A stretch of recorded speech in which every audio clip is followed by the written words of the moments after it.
Okay, so we are going to start. I'm going to have our first speaker, because it's myself and Andreas Fulda, who are going to be talking with you today about citizen diplomacy and citizen diplomacy.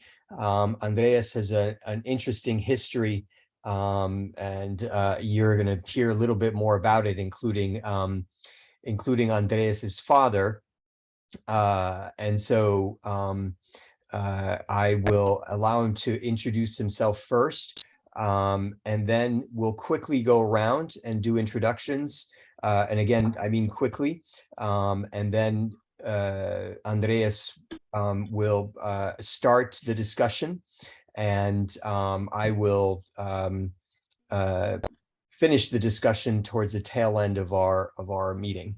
But we'll have questions, just so you know, we'll have questions throughout the discussion. All right, Andreas, briefly introduce yourself, if you would. Yeah, happy to. I hope you can all hear me loud and clear. Yeah, my name is Andreas Fulda. I'm of German origin, but I actually live and work in Nottingham in the United Kingdom. And I mostly concern myself with East Asia, in particular, mainland China, Taiwan, and Hong Kong. But today, I'm happy to share some of my insights in diplomacy, institutional diplomacy, and as Paul said, say a few words about my father. Yes, very much looking forward to speaking and working with you.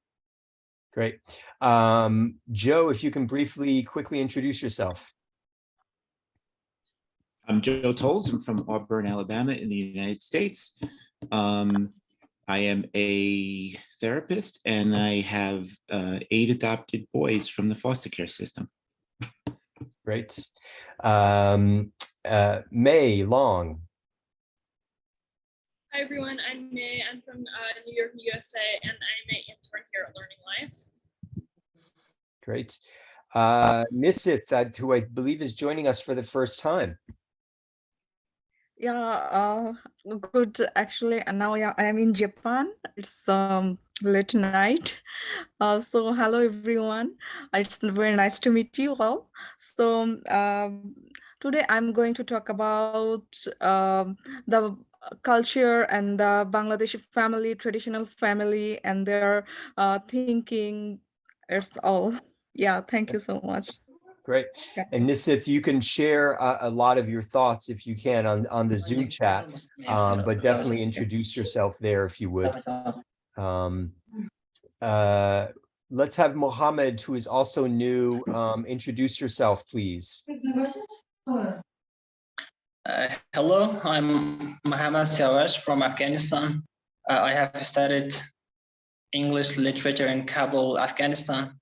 And currently I'm living in Iran, in Tehran, the capital of Iran. And okay. It's nice to be here with you guys and learn more about citizen diplomacy. And I will listen and I'll learn more and more from you guys. Thank you so much. Great. Mohammed, we're particularly appreciative having you in the conversation, given that you're from Afghanistan, but I gather a refugee in Iran. Rosella, if you could introduce yourself.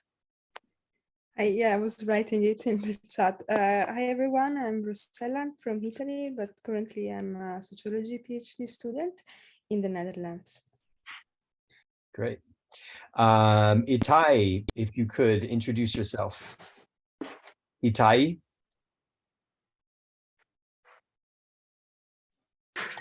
Hi everyone, I'm Itai.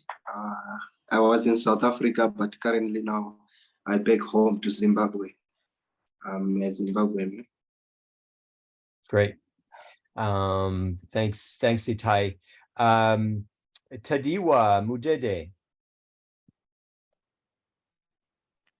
Yes. Go ahead and introduce yourself. Hello, I'm Tadiwa from Zimbabwe. I'm a social work student in Zimbabwe, African University. Thank you. Great. Thanks, Hadiwa. Avanti, if you could introduce yourself. Hi, I'm Avanti. I'm from New York City, and I'm an intern with Learning. Avanti has I can't remember if it's strep throat or something else, but it's affecting her voice. I appreciate her introducing herself by voice and taxing her voice in the process. Jules, who's joining us from Burundi, but I'm not sure if Jules, can you introduce yourself? Would you briefly?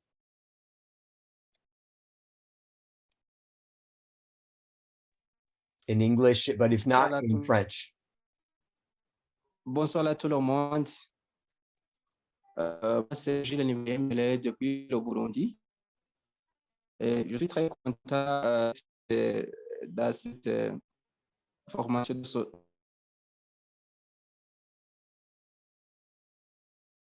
I'm gonna his connection is not very good, but I'm gonna just briefly introduce Jules is from Burundi, lives with his mother there, and now works for a US NGO. So if we could have Chloe introduce yourself, please. Hi, everyone. I'm from California, USA, and I'm still in high school. Great. Fatima. Hello, I'm Fatima. I live in Northern Virginia and I go to George Mason University, and I'm a summer intern at Learning Life. Great. We have a few interns, so I'm going to introduce a number of our interns. Some of you you've already met, but Emma. Hi, everyone. I'm Emma. I'm from Amherst, Massachusetts in the USA. I'm a summer intern with Learning Life, and I am currently attending the University of Massachusetts in Amherst. Great. Sarah DeCaro. Hi, everyone. I'm Sarah. I'm also an intern at Learning Life, and I'm a rising senior at Sarah Lawrence College. Great. Jenna Lynn. Hi, I'm Jenna Lynn. I'm from Northern Virginia. I'm an intern at Learning Life and a student at Virginia. Alex Ravano. Hi, I'm Alex. I am from Pittsburgh, Pennsylvania, but I am here in Washington, D.C., both in the States. I am a rising senior at George Washington University, and I'm an intern with Learning Life. Great. Nusrat, joining us from Bangladesh. Hello, everybody. This is me, Nusrat, and I'm from Borishal, Bangladesh. I'm a social worker, and I'm passionate to talk about the climate change. And I think it's really affects my country and particularly my family. Great. Thanks, Nusrat. Justice. Hi, everyone.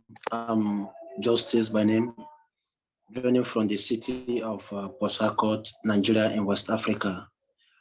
I graduate of political science from the only University of Education, South region of Nigeria. It's a pleasure being here today.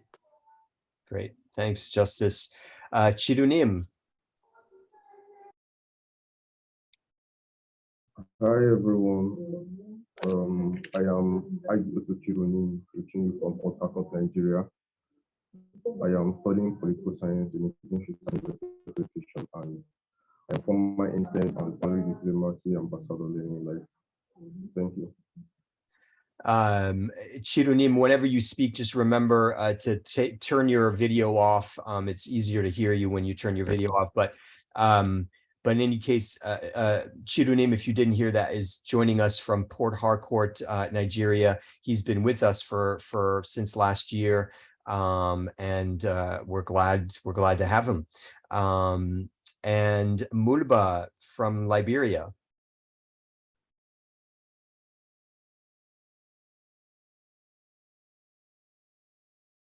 Mulba may not be able to hear us just yet, so I'm going to switch to Aaron Akomea.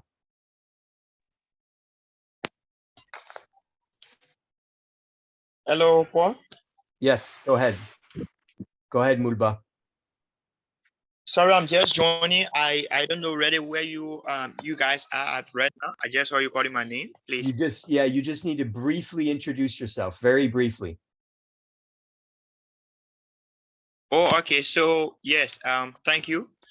Let me say good afternoon from Liberia. The time now in Liberia is 4:16. That is 16 minutes after 4 p.m. That's the time in Liberia. So yeah, I am Moba Isaac Flomo, and I'm in Liberia. I'm from Liberia as well. Thank you. Great. Thanks, Mulba. Esma.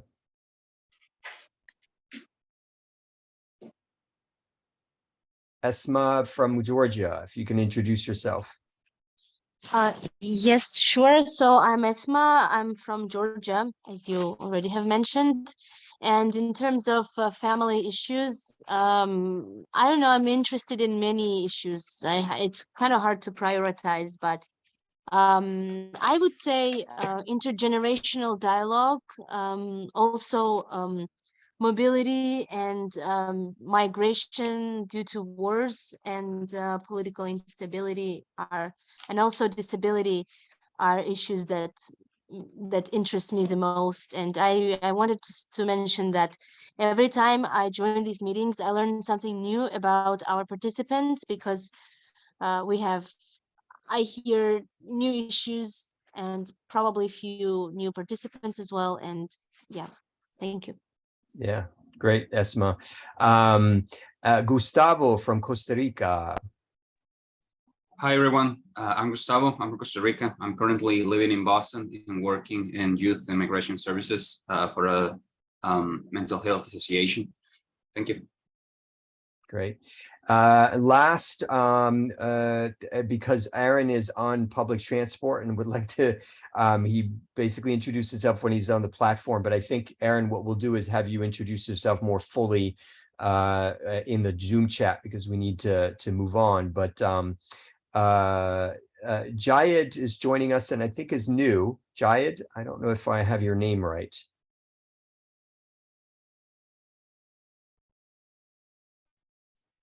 Yes, I can hear you. Go ahead and introduce yourself. I'm Jayed Khan. I'm from Bangladesh and I'm doing Bachelor of Education in University of Dhaka. Great, good. Yep, go ahead. Okay.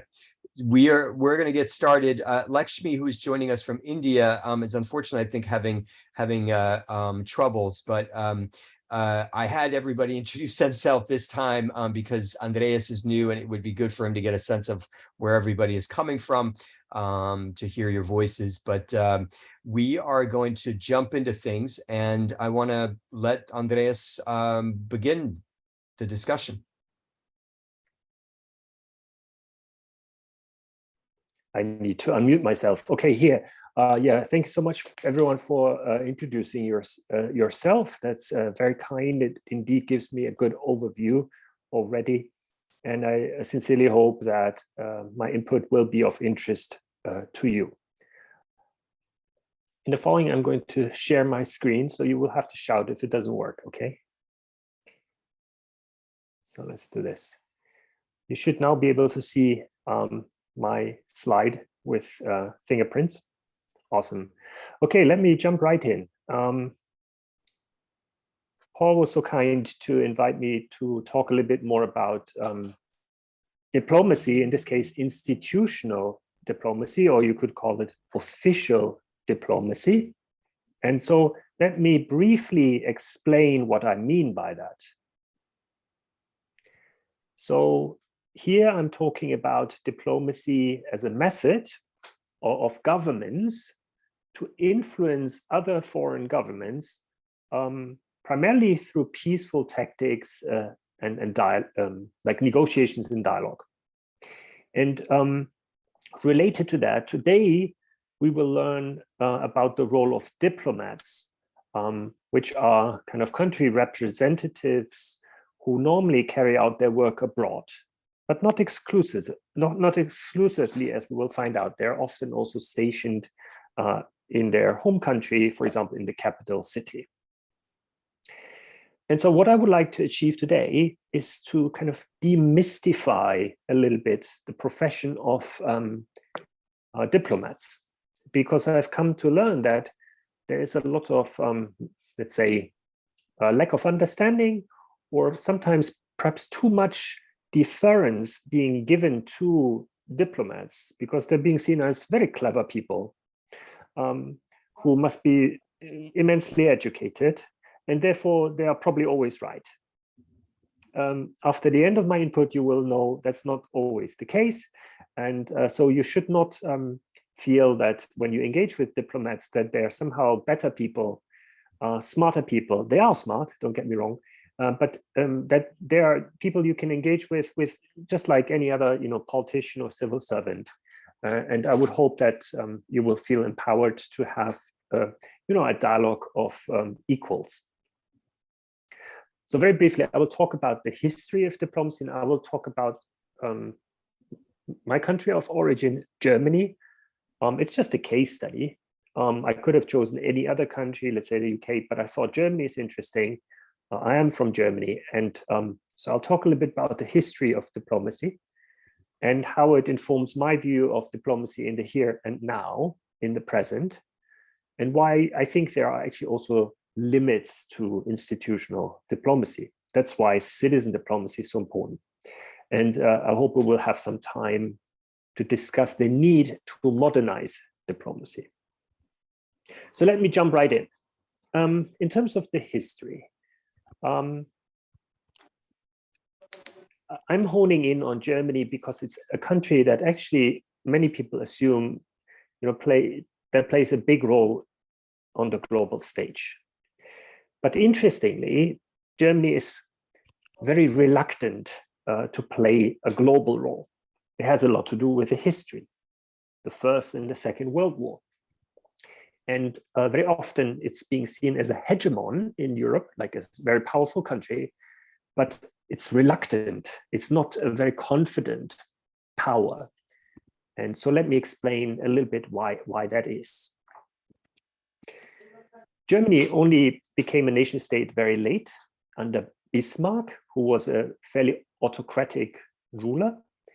And the nation state, Germany as a nation state, only came into being in 1870. So it's relatively late if you compare it with France or UK.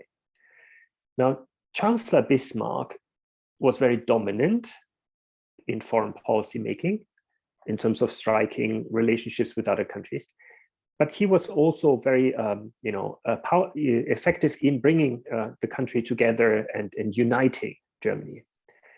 Under his watch, the Foreign Office was actually founded. And interestingly, because it was still more a feudal system rather than a democratic system, aristocrats were overrepresented in the diplomatic service. And we will see that a little bit further on. Now, I'm jumping here.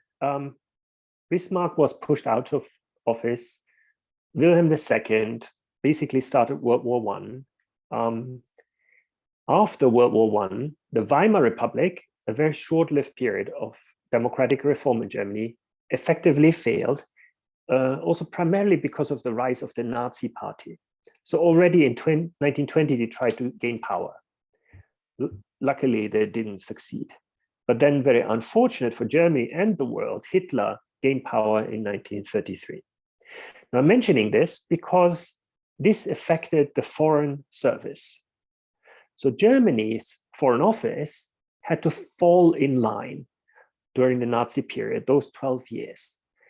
And we see here that what should be a neutral civil service became very politicized, and it became an instrument of Hitler's NSDAP, the Nazi Party. And they therefore took part in Hitler's radical revisionist and expansionist foreign policy, which led to World War II. And to the Germans' credit, in the 1990s, historians looked into this very dark chapter of the Foreign Office, and they realized that, yes, they had been complicit. They were guilty of supporting the Nazi regime during those 12 years. And so, for example, this is the former foreign minister Joachim von Ribbentrop. He supported Hitler in the prosecution of Jews in Europe. His predecessor, Baron Konstantin von Neurath, he was actually an aristocrat, as you can tell from his name. Although he was against the war, he also supported Hitler's policies. Or here, this German diplomat who was stationed in France and who helped prosecute Jews. Or Otto Abetz, he was actually the ambassador to occupied France, and he played a very important role in the arrest and deportation of French Jews. And so you can see that this was not just a few rotten apples, but basically every German diplomat in one way or another was complicit. Now, after World War II, Germany was in ruins. This is a picture of Cologne. This is the city of Dresden. It was almost completely bombed by the Allies. And this is a picture from Hamburg. So Germany was in ruins. It was defeated. And following World War II, Germany was split into West and East Germany, and the West German part of Germany was then integrated into NATO. And the German Foreign Office, the Auswärtiges Amt, was re-established in 1951. West Germany joins NATO. I'm not going to go too much into the other points because they're more related to the kind of first kind of building blocks of the European Union, which I will not talk too much about today. Now, history has its funny ways. The Germans got very, very lucky in terms of unification. It was a peaceful process, and East and West Germany was united in 1990. Here you see some people celebrating on the former wall that separated both parts of Germany. Now, I'm mentioning this because after unification, a lot of people were scratching their head and they wondered, what role will Germany play? Will it once again be a very aggressive power, or will it promote peace? And we can see, no, actually it's still integrated into NATO, the European Union. But what is very interesting is that the Germans have still been very reluctant, for example, in using the military because of the wars. And it has exerted its power through finance, through trade, which has actually led to another problem that sometimes people have said, perhaps the Germans are oblivious of power. They don't think enough about, the harsh realities of geopolitics. Think of Russia, Ukraine, what's happening in East Asia right now, China, Taiwan, things like that. So the Germans, they really saw the world primarily through economics and trade. So here, very brief kind of breakout session. And it may be a bit difficult to start with, but how would you think if you think about what I said about the German diplomats under Hitler and the diplomatic service later on, to what extent do you think are diplomats shaped by the period of time that they're living in and by the politics surrounding their work? Or to make it an easier question, would you think that diplomats during those 12 dark years of Nazi rule, that they could have said, no, I'm not going to support Hitler, I'm not going to implement these policies? What do you think? Maybe we can collect one or two ideas, reflections. Would it have been possible? Mm-hmm. Chirunim, if you want to go first, and then Alex, and then Sarah. Okay, thank you very much.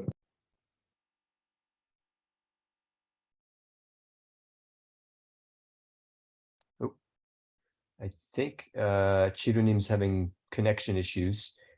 Mm-hmm. Go ahead, Chirunim. Can you hear me now? Can you hear me clearly now? Yes. Okay.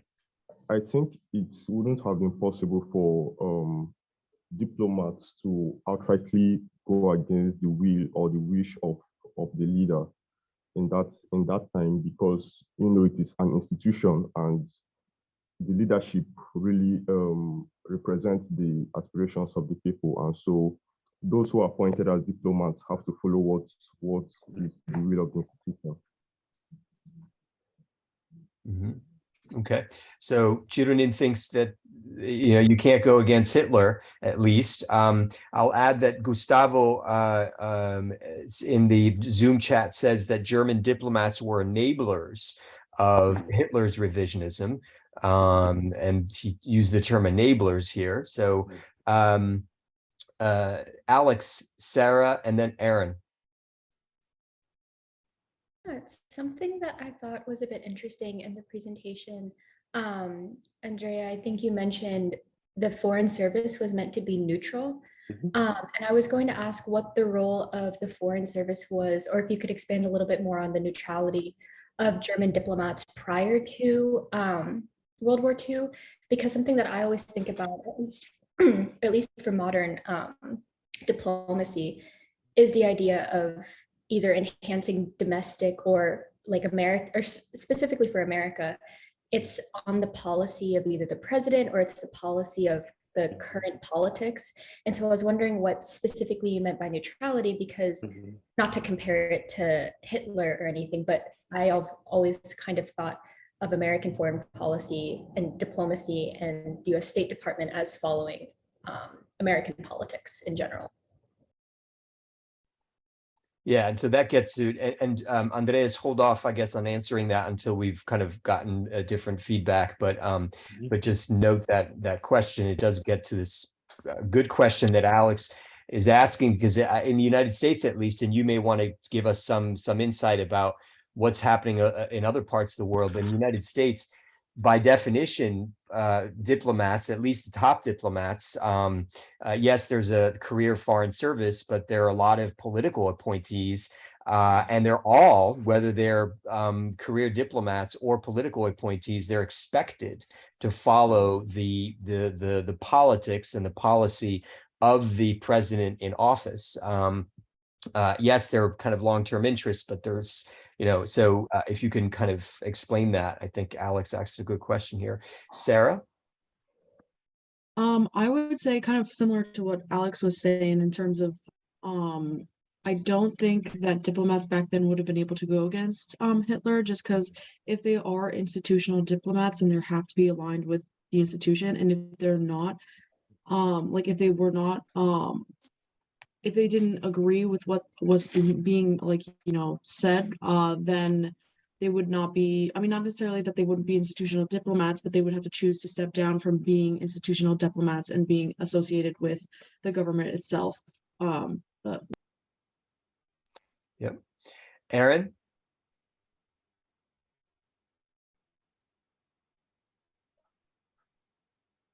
Go ahead, Aaron.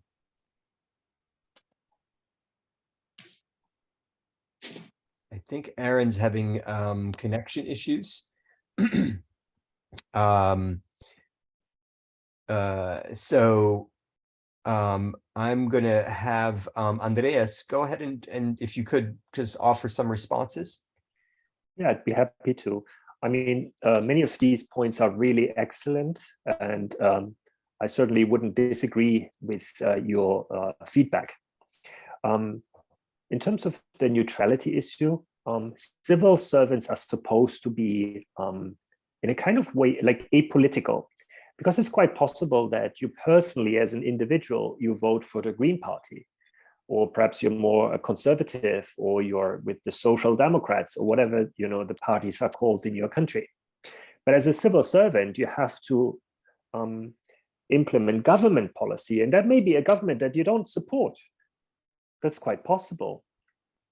But you're right that at the top leadership level, especially in the American system with the political appointees, it's a very weird system. It's actually unique to the United States. In the UK, we do it a little bit, but not as much. often those who have donated the most money to a campaign of a president are being rewarded with an ambassadorship.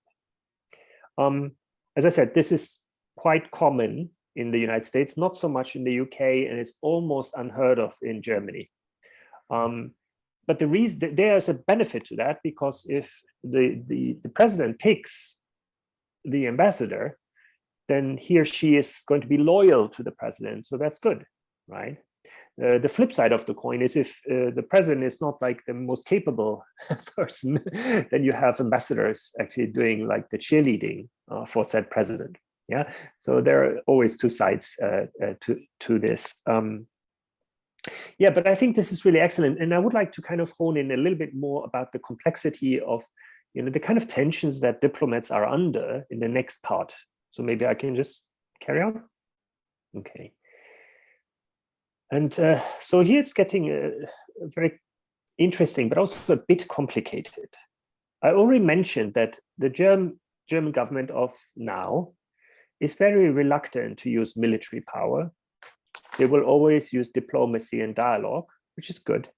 But it's a very particular way of thinking about power, because either you have maybe the more like great powers, like the United States right now, or aspiring new powers like China, Russia, India. But these are what we normally call the great powers. Most countries are not great powers. They are kind of middle powers or small countries.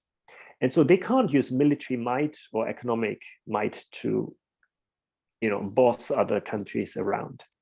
But they have some power because they can work with other nations and gain power and influence that way through coalitions, through alliances. And that's what we often call power, with, not the power over someone or another country, but the power to do something together. For example, to combat climate change. No country is powerful enough to do it on their own. You will need allies, you will need partners. And here I'd like to just very briefly talk about a very interesting concept that is leverage. It is not always necessary to dominate other countries or have this kind of hard power. What matters is that you use those tools that you have and the resource that you have at your disposal in a wise way to leverage these possibilities. And let me briefly show you how leverage actually looks. You need a fulcrum, and then you can put on an effect, and then you can even lift 1 ton, let's say, yeah, if you're kind of like if you know how to use it wisely. And so even smaller countries can sometimes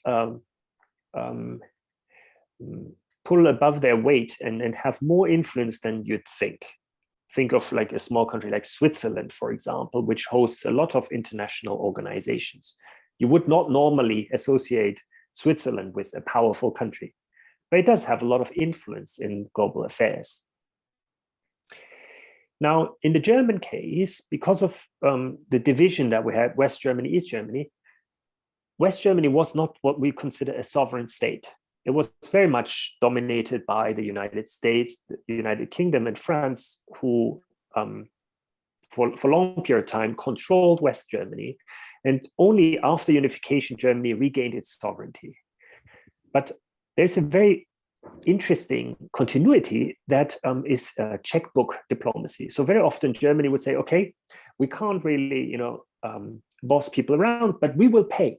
We will pay for the transatlantic alliance. We will pay for Europe. And by paying and footing the bill, Germany had a lot of influence because they were paying. Yeah, it was very costly, but it allowed Germany to have a lot of influence. But the Germans didn't always like it because they felt they were like the milk cow. They were being milked, so to speak, by the allies for the money. Now, there's another interesting feature of German foreign policy, which also impacts diplomats, and that is very often diplomats are not just tasked to enter negotiations and dialogue with other countries, but they're there to promote German business, which is a very interesting kind of function of diplomacy. It's acceptable. However, it depends how much of the diplomatic work is done to promote trade and let's say what the percentage is to deal with global issues like climate change, migration, these kind of issues.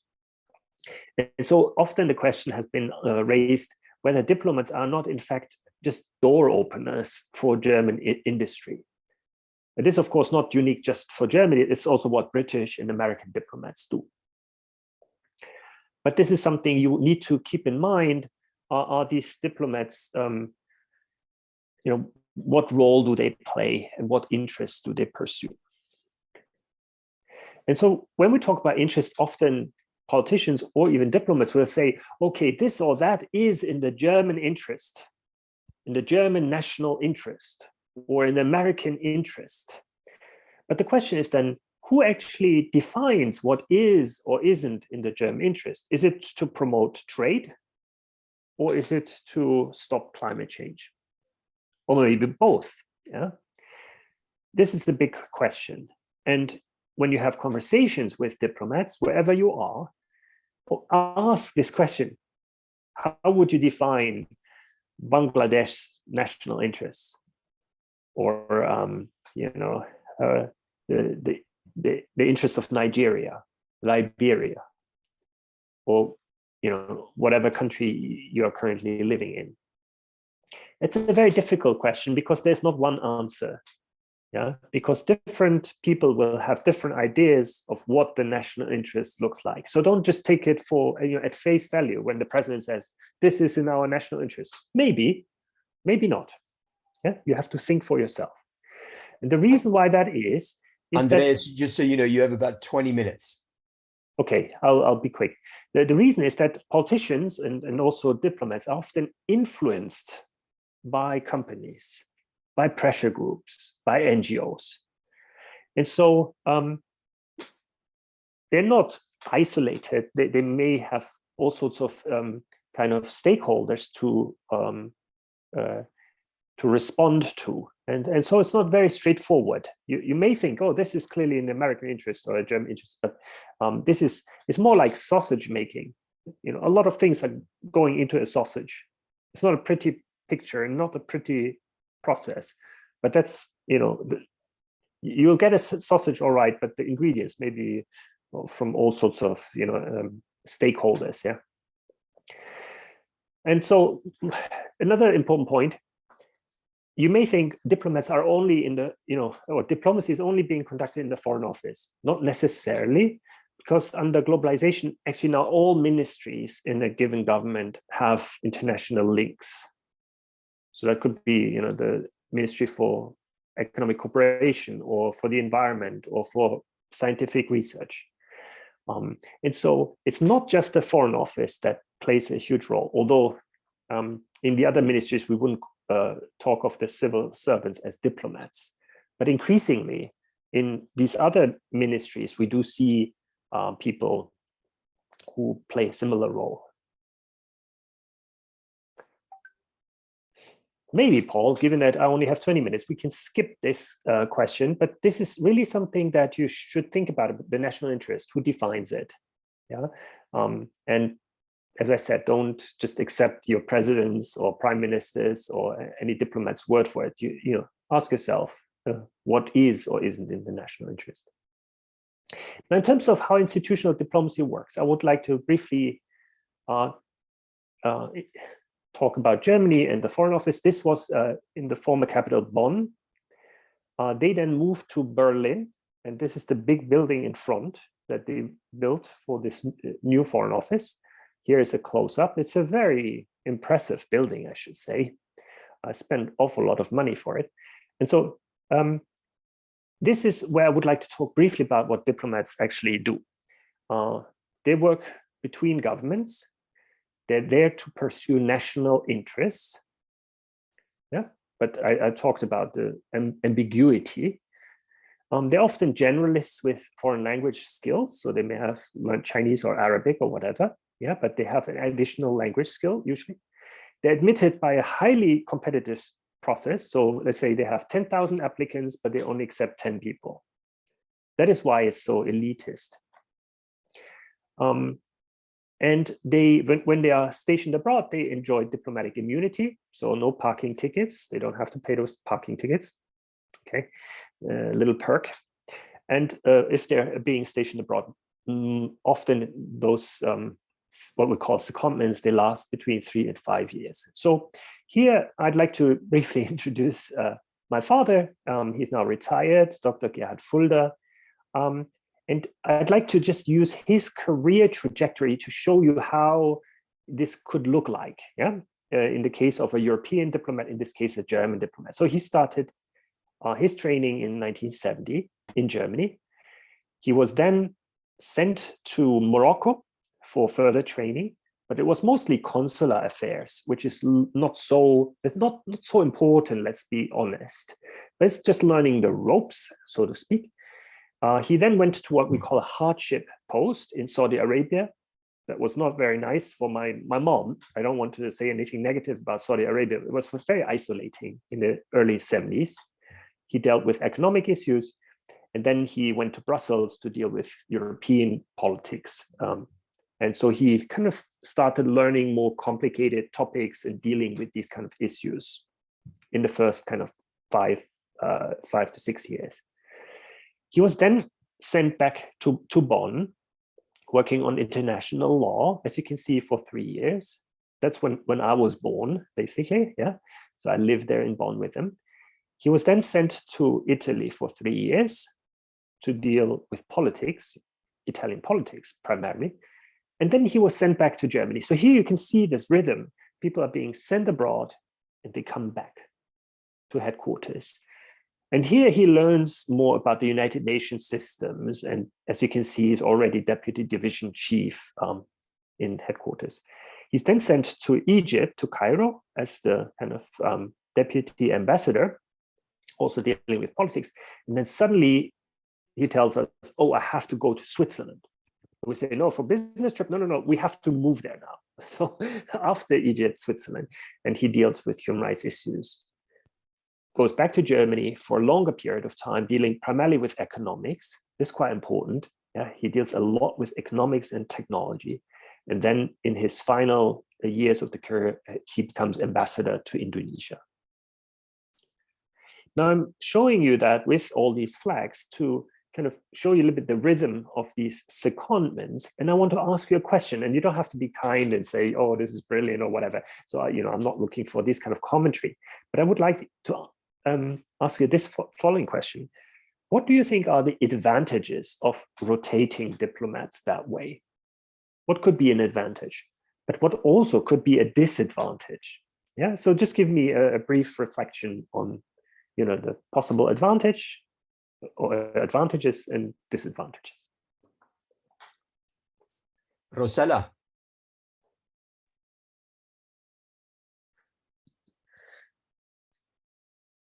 You need to unmute yourself. You're muted somehow. It doesn't look like you're muted, but for some reason you are muted. Can you hear me maybe better? Yes, now we can hear you. Okay, so the first thing that came to mind is this kind of rotation is, for one side, is to avoid any political interest developing there.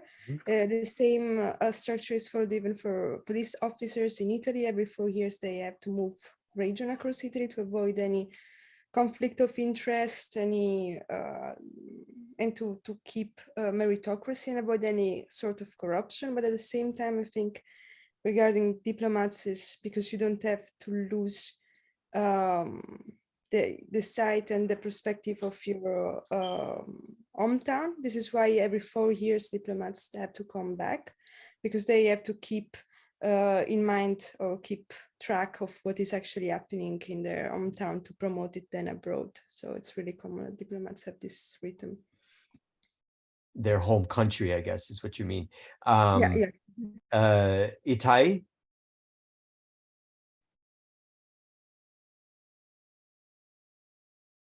Itai, go ahead. Can you hear me? Yes. I think the advantages of going to and fro is about discovering the new ideas and see how other people are governing their countries as well, and yeah, that's what I think. So, and I want to cover some of what you guys are free to raise your hands, use the electronic button if you want to raise your hand, if you want to comment or offer a question. But Chirunim in the chat put an advantage is experience with different diplomatic procedures. But what I think he means is different diplomatic contexts and perhaps even procedures as well. And Esma said sometimes the leaders are serving their party's interests and even worse, the foreign interests. I think that is a theme we'll probably be getting into in the as to whose interests they're serving, right? There are some people in the chat who are saying, well, sometimes they're not serving the national interest, sometimes they're serving their personal interests, and then sometimes, as Esma suggested here, they may be serving foreign interests or their particular party's interests, right? So they're different interests that could be represented, their own personal interests, their party interests, the national interests, or foreign interests that you guys are all raising here. Another Tadiwa said possible advantages would be new ideas, right? So being able to travel to different places means that you are to some extent experiencing different cultures, different points of view, and you can bring that richness to the table from traveling to different places. May I just jump in for a second, please? Esma. There is a very, very great program. It's supported by the UN. I mean, it's welcomed by the UN, but the states, the governments have to implement it and allocate funding for it. And it's UN Youth Delegates. So it's a UN program where they invite youth delegates to be in a way the diplomats and the representatives of their country's youth ideas and youth issues. And these youngsters usually are just like citizens who maybe work on youth issues, who are activists, volunteers, or represent civil society, but they are selected by their governments and then sent to the UN to participate in General Assembly and some other UN meetings, but voluntarily. Mostly it's not paid. And this, they are not per se accountable, like they're not part of this, MFA, the foreign ministry's hierarchy. And I think the value of this kind of less formal and more democratic, let's say, way is that, for example, actually in Georgian case, for us, it's very important to show that we as people are very supportive of the EU integration and NATO integration, even though our government may not be so willing to work towards these things. But, to make this EU accession real, we have to, persuade the EU in this. And also, I have to say, from my personal experience, when I used to listen to one of the Russian opposition activists, she's now dead, but she had such views that for a second, I thought, that I started wishing Russia well, let's say, as a country, even though it has taken almost half of my country and occupied it and all of that. But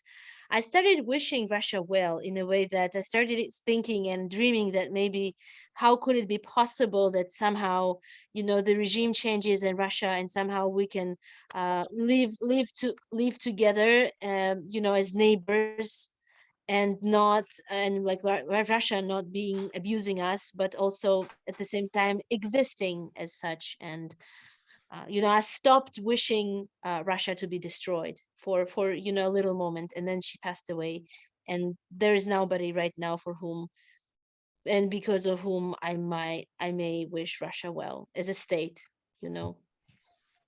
I don't have like anything against the people per se, but like as a country. Andreas, do you want to respond to? No, these are really all very interesting and good points. And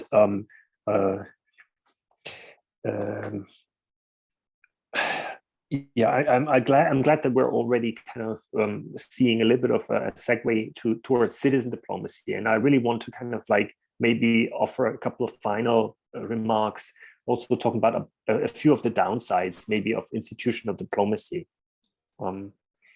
So I don't think it will go away.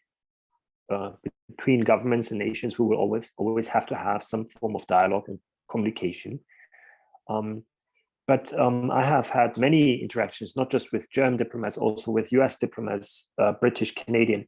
And often between the lines, I can sense that among these highly trained, very accomplished diplomats, there's a lot of self-doubt as well.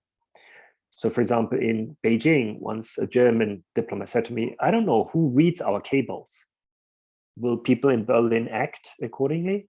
And she said, what you're doing, your NGO work with the Chinese NGO is much more meaningful. She said that, but she was very accomplished already. And I felt like, wow, she's jealous of me. I should be jealous of her. But no, she really loved the kind of work I could do, despite being much younger and having much less institutional prestige. And there are many reasons for that. And very briefly, I'm not going to read all that. But we're living in a financialized world where it's not always governments who are calling the shots. Often it's banks and investors. And so diplomats actually, relatively speaking, are not the primary decision makers. We also have had this transportation communication revolution. We can have this conversation via Zoom with so many people from all over the world. Maybe in the past, only diplomats could do that, but now everyone can. That's very empowering, but it's not so good for the diplomats because they lose one of their outstanding features. And social media, of course, and journalism means that we all know much more now. It's not just diplomats who are very well briefed, but we're increasingly living in what could be called a single information environment. And so some of the former diplomats here in the UK, for example, Kerry Brown, he wrote a book, What's Wrong with Diplomacy? It's a very thin book. You can buy it, and it's interesting. He reflects on his experiences. And he says, yeah, nowadays they feel very much under siege. They no longer feel so privileged, many of the institutional diplomats. And his criticism is that very often, embassies abroad, they become like travel organizers for politicians, foreign ministers traveling back and forth, or they have to deal with crises, let's say COVID-19, or I don't know, a war breaking out, and they have to evacuate their citizens. But apart from that, often, the work at embassies has become apparently quite boring and less imaginative and interesting than it was in the past. And another British diplomat, Conor Ross, he was very upset about the political leadership under Tony Blair in the Iraq war. And so he left the FCO, believe it or not. And so you can check out this TED talk, An Independent Diplomat. It's a very interesting story. It's not a long video, it's I think 20 minutes, so very well worth checking it out. And so in a way, diplomats these days are still living from the prestige or the reputation that they had in the past. And so for example, my father is immensely proud that he was chosen. He was one of the chosen few, where like thousands of people applied and he was in a crew of 10. But I asked him once, should I become diplomat? He said, no, don't. It's not worth it these days because of many of these developments. So I just want to share that with you because I think it's important. Also, when I went to London a couple of years ago, I went to the Foreign Office. It looks grand. But I now know that a lot of British diplomats are quite critical towards the Foreign Office and the Foreign Commonwealth. Actually, it's called Foreign Commonwealth and Development Office. And I would like to end on this quote by Kerry Brown. He said, there are two basic areas where diplomacy can be reworked and reshaped for the modern era: mindsets and methods. And I think this will kind of tie in perhaps with what Paul is going to talk about a little bit more about citizen diplomacy, because I do feel sometimes that institutional diplomacy has ossified. It's no longer very innovative, and it needs kind of almost like an injection into the arm, some new energy, inspiration, and maybe that energy and inspiration will come from civil society, from citizen diplomats like yourself, who have new ideas, who will then inspire new practice, also in institutional diplomacy. And so my question to Paul, and like you can then just take over, think about like how, in your view, could laypersons as citizen diplomats help reinvigorate institutional diplomacy? So, for example, the lady who just spoke from Georgia so eloquently, I think there are many ways citizens can play an important role. But I don't want to kind of prejudge that conversation. And so perhaps I just hand over to you. I'm mindful of the time. And so I will now stop the screen sharing. And then over to you, Paul. Great, Andreas. I'm going to take this moment actually to take a photo of everybody because we usually take a photo of everybody. And so if you could open up your videos, and I am going to ask you to smile in about 3. I would like to ask you a question, please. Hold on a second. We got to take a photo first. Please turn on your videos to the extent that you can. On 3, 1, 2, 3, smile. Awesome. Let me just make sure that we've got everybody here. Fantastic. Great, everybody. Thank you. Serge, you're joining us from where? And if you could ask your question. Okay, thank you. I'm from Ivory Coast, Côte d'Ivoire, Africa, Western Africa. My question is about how can we manage to deal with this situation? Because sometimes when you want to know more about your rights,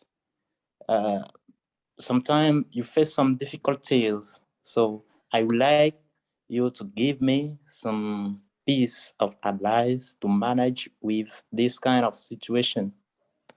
So it sounds like, and it's you go by Serge?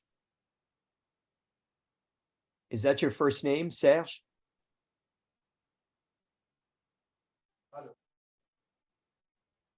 I didn't hear you. So maybe Kofi Komena Serge Atu. Okay, what's your first name, your name, as opposed to your family name? Yes, Kofi. Kofi, okay.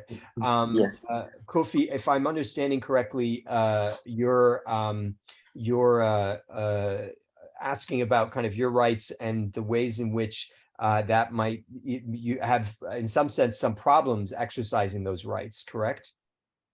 Yes. Okay.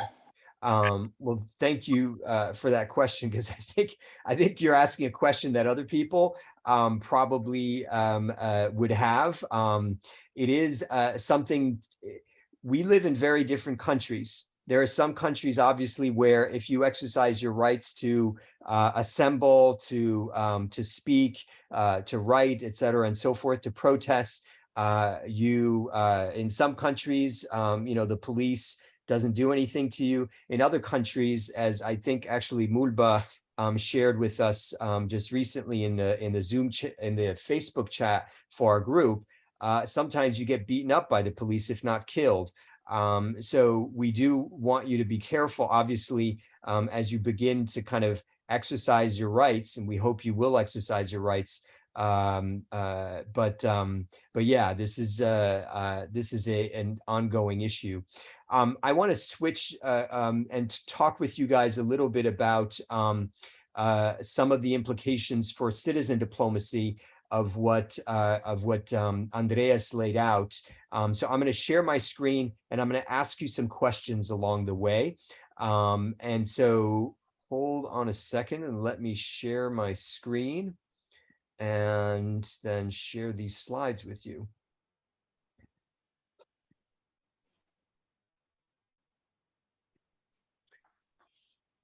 So Andreas defined citizen diplomacy, but excuse me, he defined diplomacy, but not citizen diplomacy.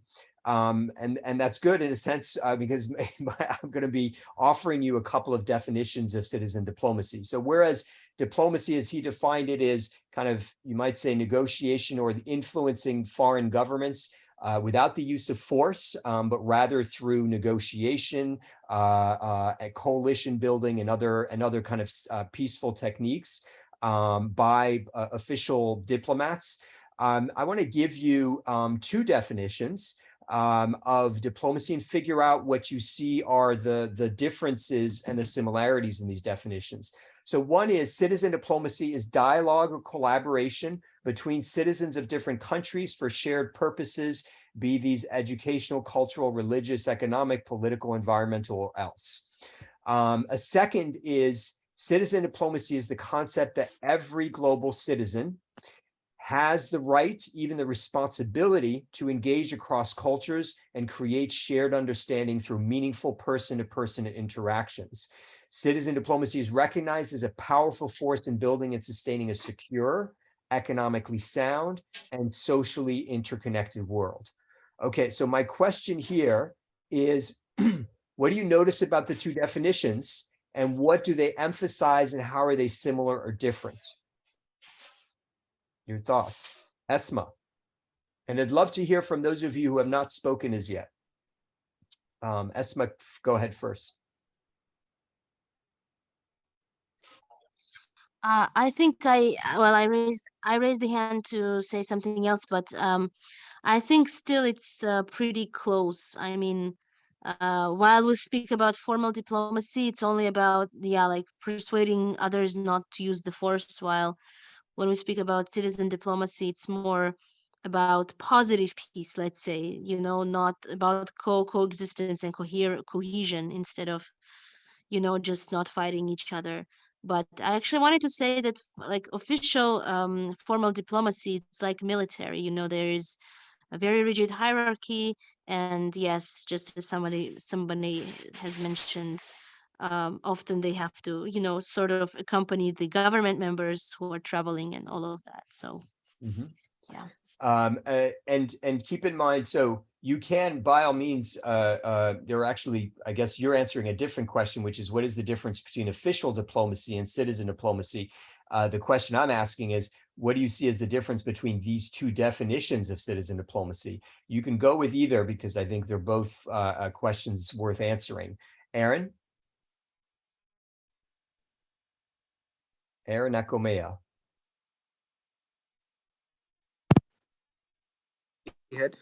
Go ahead. Okay, so the similarities, I can see collaboration and citizens. So they all advocate for the citizens' right to enjoy some,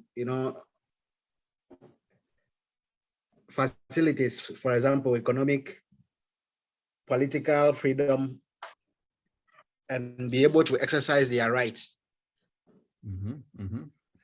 Yep. Anybody else have thoughts on the difference between these definitions? Gustavo. Yeah, well, I would say that one of the differences is that the second definition is more about interconnected world, and the first is more about like just sharing like culture and sharing purposes, but still from their own countries and cultures, instead of just creating a new culture that is interconnected, that is new, and that is common. Anybody else?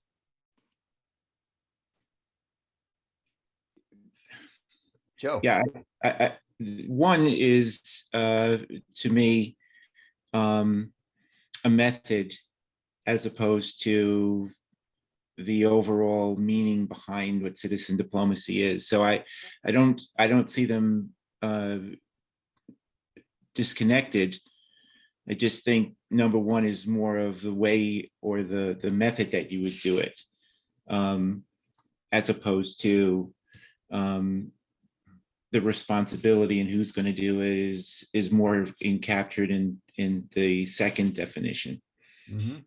Yeah, and I think that's an important difference, right? That I think you seized upon here. One is just giving you a sense of there's dialogue and collaboration between citizens of different countries. And by the way, it's not defining who those citizens are, Those citizens could be government officials, or they could be,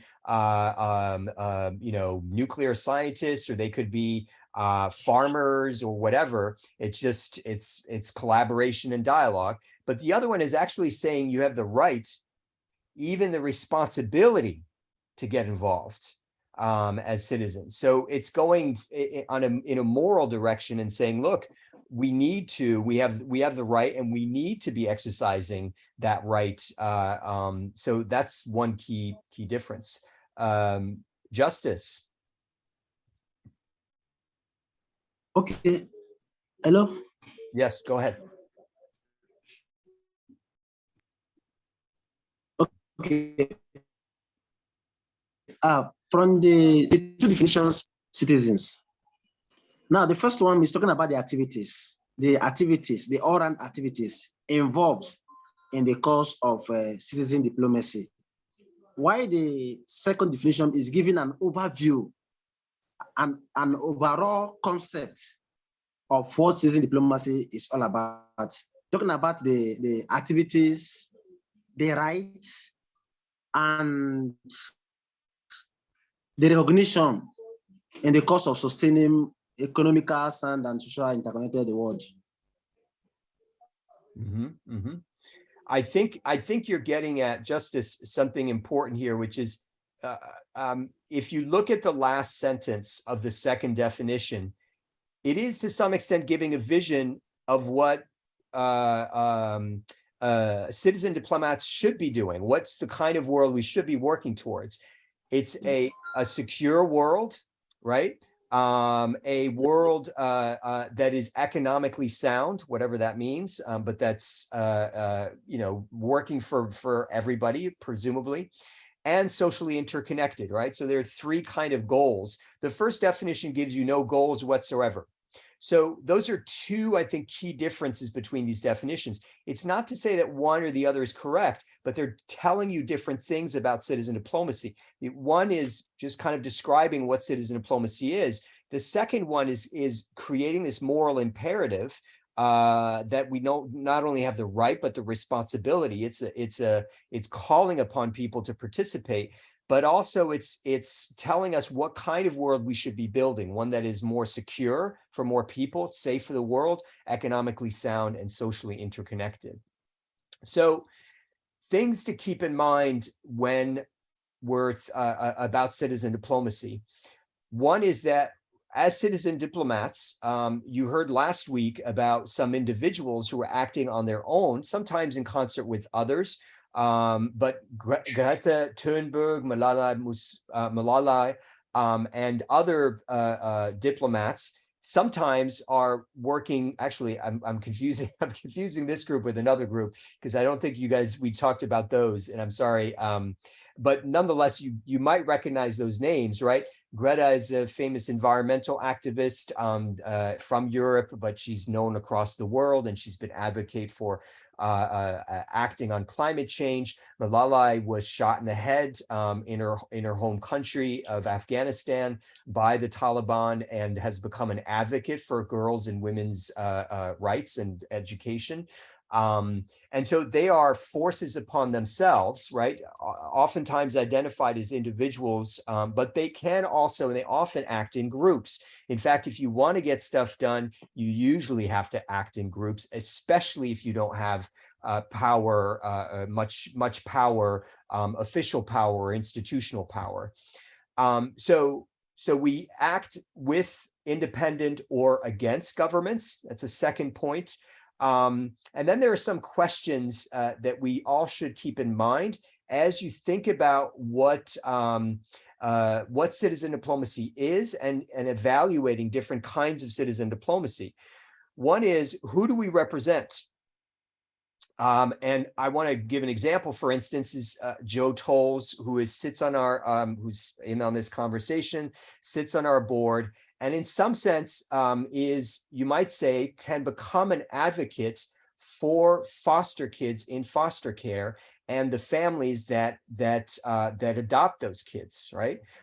You each can become representatives for a particular population if you develop the knowledge as you remember last week, we talked about power, different forms of power and the resources for power. Knowledge is one of them. And then two is your storytelling ability, your ability to tell stories that are powerful, that people can resonate with regards to the population that you're passionate about. And another question is, what CD activities, CD is citizen diplomacy activities, do they engage in and for how long? A third is, what resources do the citizen diplomats have? How many people and nations participate in the CD activity? In other words, how far does this extend? What is the scope of it? And then how many people and nations are actually impacted? So participation and impact are two different things. And we have to wonder about each of those. And when we pursue family diplomacy, these are questions that we have to ask ourselves. So I want to give you some examples of citizen diplomacy quickly, and then we're going to finish off with discussion.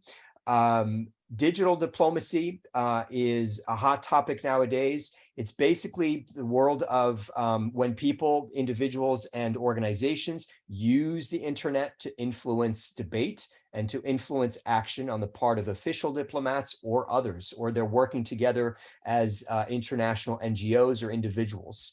City diplomacy is not just mayors and government staff at the local level trying to influence international affairs, for instance, to bring economic activity to their towns or cities. It's also very often different organizations of citizens who come together and try to have some sort of influence at an international level. Sometimes it's business, but sometimes it can be religious, sports, education, et cetera, and so forth. Health diplomacy, pretty big nowadays. The pandemic led to a lot more increasing collaboration cross-nationally, not just among governments, but among doctors, nurses, other health professionals. So ordinary citizens in their jobs working together to try to solve the COVID crisis. And it's not the only crisis and the only issue. There are also chronic diseases like obesity, like diabetes, which are spreading across the world. And so they're responding to those issues. Peace building diplomacy, that is intended obviously to build peace. It happens between different groups. There are nuclear scientists that talk to each other across borders because nuclear power and resources are a threat to international security. There are police that interact across borders. There are militaries that interact across borders. There are peace activists that interact across borders and collaborate. There's, of course, sports diplomacy. I don't think I need to talk about that much because we already know about the Olympics and the World Cup, but there's also citizen sports diplomacy, grassroots, what one organization calls grassroots sports diplomacy, where ordinary people share their love for particular sports through competition and other kinds of events. There's culinary diplomacy, probably the tastiest kind of citizen diplomacy there is, and it is about sharing different culinary traditions across the world. And then lastly, there's arts diplomacy.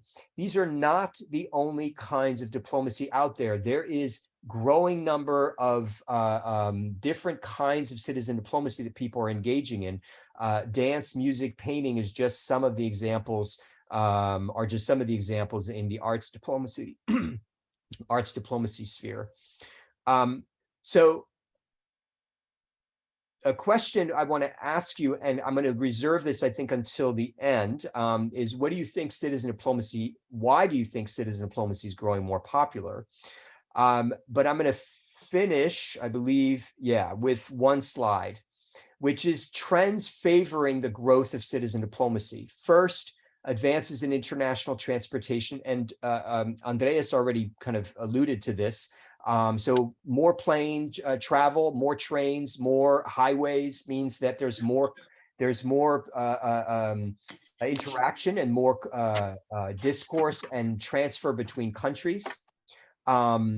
Another is advances in global communication, including the spread of international television, the internet, and cell phones. really important for citizen diplomacy and really important to globalizing the world. Not everybody can travel across countries, but more people can get on the internet and get on their cell phones. And that's very important to democratizing diplomacy. Increasing education. And that's something actually we may mention, but it has real power. You might even call it a silent revolution that's happening in the world, where growing numbers of people across the world are getting more education. And with more education comes widened horizons, increasing curiosity about what's going on in the world, increasing empathy, not always, but these are trends, increasing care, in other words, about other people, not just yourself and people like you. Support for individualism, which is in this sense the means that I have rights as an individual and I have a mission in life, I have a purpose, and I should be exercising my agency in the world. That kind of sense of individualism is strengthened by education. The belief in freedom, inequality, injustice, rule of law, and other liberal ideas, a lot of that comes with more education. So all of these things, this rise in education levels, and you guys are representative of this. You are caring about what's happening in part because you've been stimulated by your education to care about what's happening, and you have certain values and you want to exercise your rights. And lastly is democratization, the spread of human rights, rule of law, elections and governments, and the ability or the accountability of governments to their peoples. So these are things that are creating the possibilities for more power for citizen diplomats. And that's, I think, something to keep in mind, that these forces are forces working in our favor. So I want to finish off with these questions. What do you think are the benefits of citizen diplomacy? And what do you think are the why do you think citizen diplomacy is growing more popular? And I'll put those questions in the chat, but I'm going to stop sharing and open it up.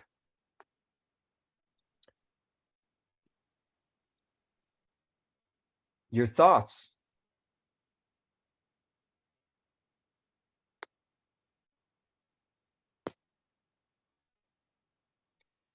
Joe, then Mulba. Well, I think that what people are finding out is that we have now a venue to raise our voices and to bring our expertise or our emotions. And I think that increases because, there's a larger part of the population that feels unseen or unheard. And,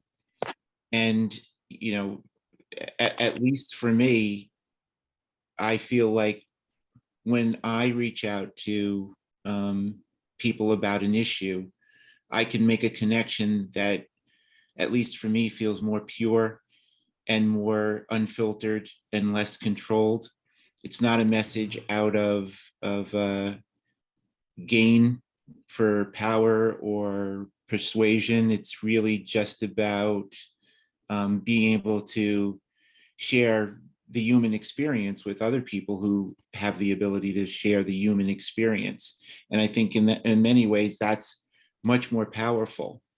However, the more that we do that, the more we are under attack, right? So it takes a degree of bravery to sort of speak up for the things that are impacting you or your families. Because there'll always be people who, for whatever reason, are very opposed to what you have to say, or that you should have an opinion whatsoever.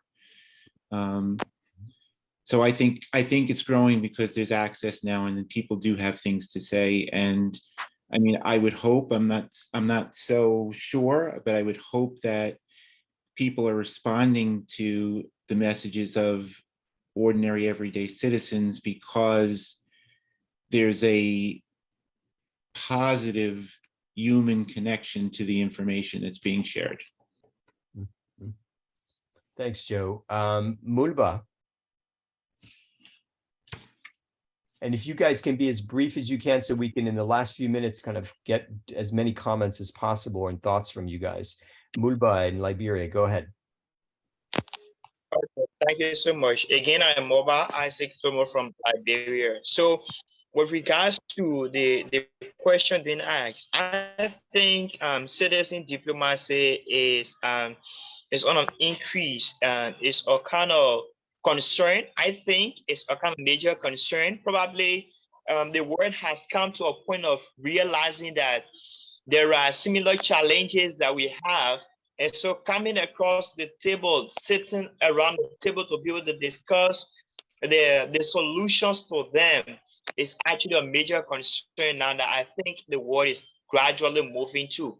We have economic situations. There are a lot of, since we've been here, I have been monitoring the chat room, even from our conversations. I understand that there are some economic issues that we are faced with in Liberia, and also Ghanaians are faced with aid.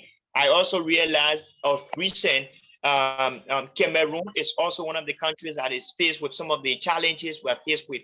So if Cameroon, people from Liberia can sit and be able to analyze well in terms of finding the possible solutions to our problems, I think is one of the things that is actually causing the citizen diplomacy to be a kind of major concern to everyone. So far, I will stop there. Thank you for.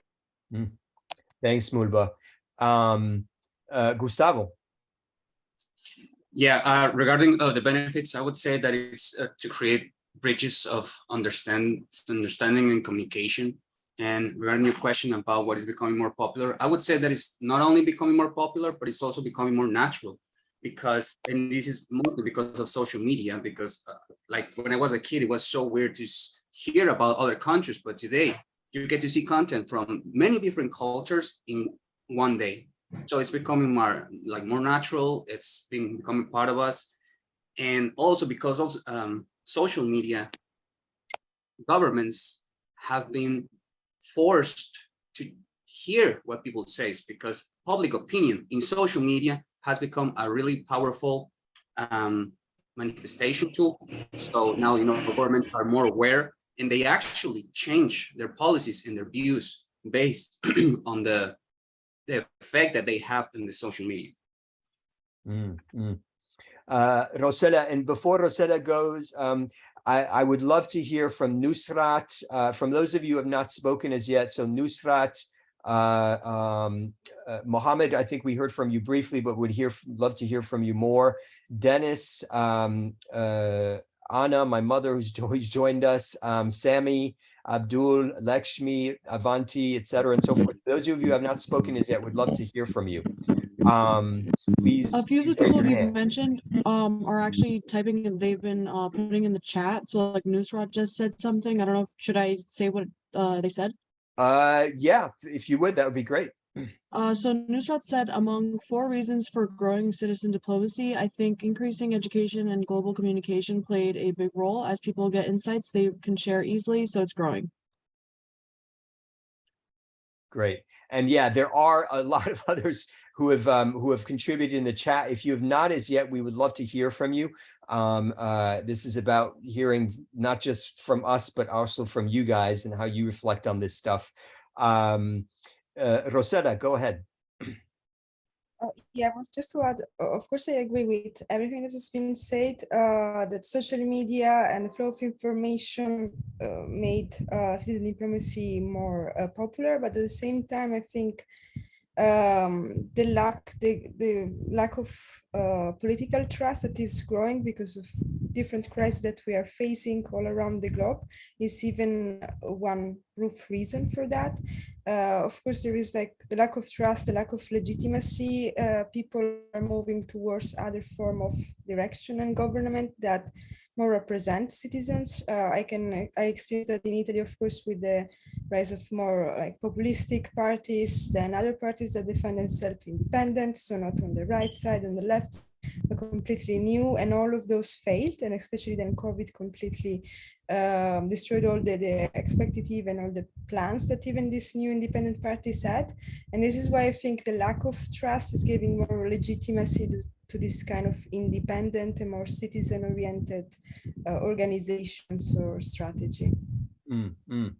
Yeah, so less trust in government means people are moving towards other entities.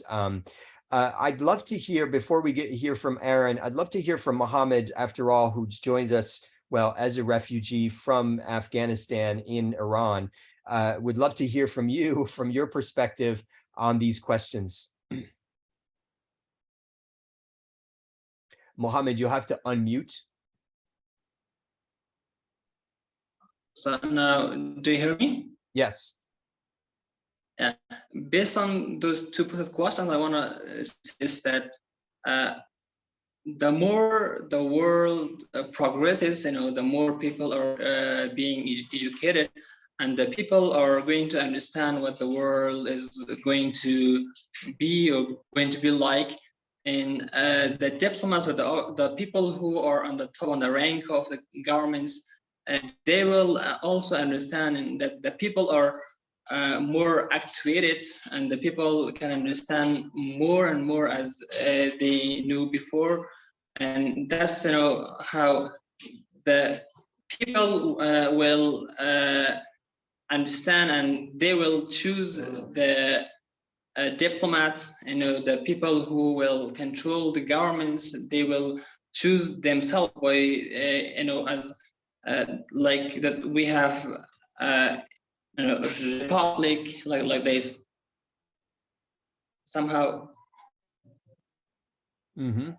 I didn't quite get what you said last. They'll choose what? The people, they can choose the governor, I mean the president, and the diplomats that who will represent them in the different countries, in the foreign countries. So they will choose themselves, and it means as much as we progress forward, the people will be educated more, and they will be independent, and they can choose what they want to, and the life they want to live. I want to, for the sake of, because we're at time and I want to respect everybody's time, just allow two more people to talk, and that is Sammy, who has his hand raised, is joining us from Pakistan. And then Andreas, if you have any final thoughts, that would be great. And sorry, Aaron, we just, for the purpose of the time, we just need to kind of limit, but thank you for raising your hand. Sammy? Briefly. Okay, thank you so much, Paul. And thank you so much, everyone, for giving the chance. So firstly, I have to say that citizen diplomacy is basically its purpose, its main and initial purpose is to strengthen the state, nation, or organization, and to serve in relation to others by advancing the interest in its charge. So I would like to say, like citizen, as we know that because of the internet, we are now globally interconnected with each other. And hello, are you hearing me, Paul? Yes. Am I audible? Yes. Okay.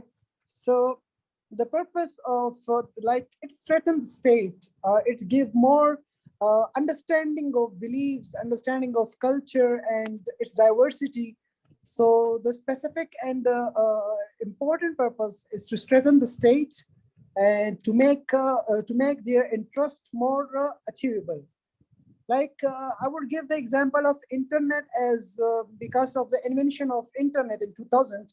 So the whole world became as a global village through which everyone cultures is interconnected, through which everyone believes religion is interconnected. So they can easily transfer their beliefs, their ideas, and they can easily understand of each other and the humanity. So for that, they can work as a social activist to help and to grow the community, to grow the society. So I think that's the main purpose of citizen diplomacy, that everyone have the right to express. Everyone has a freedom of expression. Like in the United States, there's a huge space for freedom of expression. So they can easily express their right, they can easily spread their beliefs. Like in other Asian countries, so the freedom of expression is suppressed, through which they are literally bounded not to share their beliefs and values. So in this case, citizen diplomats, they play a very nice role as just like an activists to grow their community and to educate their people. So that's what my thoughts are. Thank you so much, Paul. Great. Thanks, Sammy. Andreas, your thoughts? Yeah, thank you so much, Paul, for giving the floor for the final round. I'd like to share one practical example of citizen diplomacy here where I live. On our street, and this is a suburb of Nottingham, so it's already a little bit rural, but it's still part of the Nottingham area. We have a WhatsApp group, and it's all the neighbors, almost all of the neighbors on this road. So we're now 84 people, and so they are from obviously maybe British people, but also people from Saudi Arabia, from Japan, Poland, Ireland, China. Like we're a mini United Nations. And so just today, like on this, I got a picture here that Ali, he is very kind. He has a shoe rack. It looks very pretty. He says, "Who wants it?" And then first come, first serve. So shoe rack's gone. I would have loved it, but I was too slow. And then one of the girls, she has chicken. I don't know whether that's legal, but she has chicken and she has eggs, and she has too many, and she's selling them. So you can buy them for £1.15. It's like you have to be honest and put the money in a box.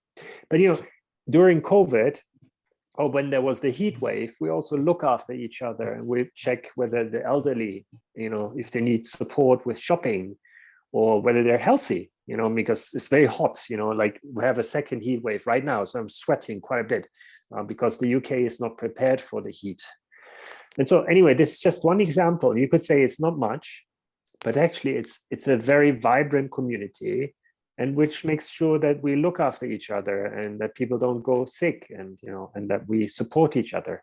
And so I think this is what everyone can do very easily, because it basically costs you nothing. Everyone can set up a WhatsApp group in their street. Mm-hmm. So if you haven't done so already, think about it, because that's kind of what we can do as a small first step, working with other people. Mm-hmm. Yeah, and that's perhaps a good way to end, because we do have a Facebook group for this group, and we've recently been having a lot of conversation about different problems that our different citizen diplomats in the group are facing across the world, and so I appreciate that as a sense that we can build community quite easily and help each other in various ways. And this is really, family diplomacy is really just a way for us to help each other to raise our voices and our particular stories. So next week, Andreas is going to kindly join us one more time, right? I hope. Yes, and we will be talking about more about citizen diplomacy and family diplomacy in particular on my end. And then the week after, we actually begin the second part of our work, which is beginning to tell family stories, where each of you is actually going to be getting the practice of crafting a family story and telling it, and then ultimately performing it with awards for the best performances. So we really do want you to start to develop your storytelling skills in this process. So Abdul, I'm sorry we weren't able to get you to your thoughts on this, because we're actually well over time now. We're at 10 minutes past time, but we look forward to seeing all of you next Sunday, and thank you all for your time. Bye, everybody.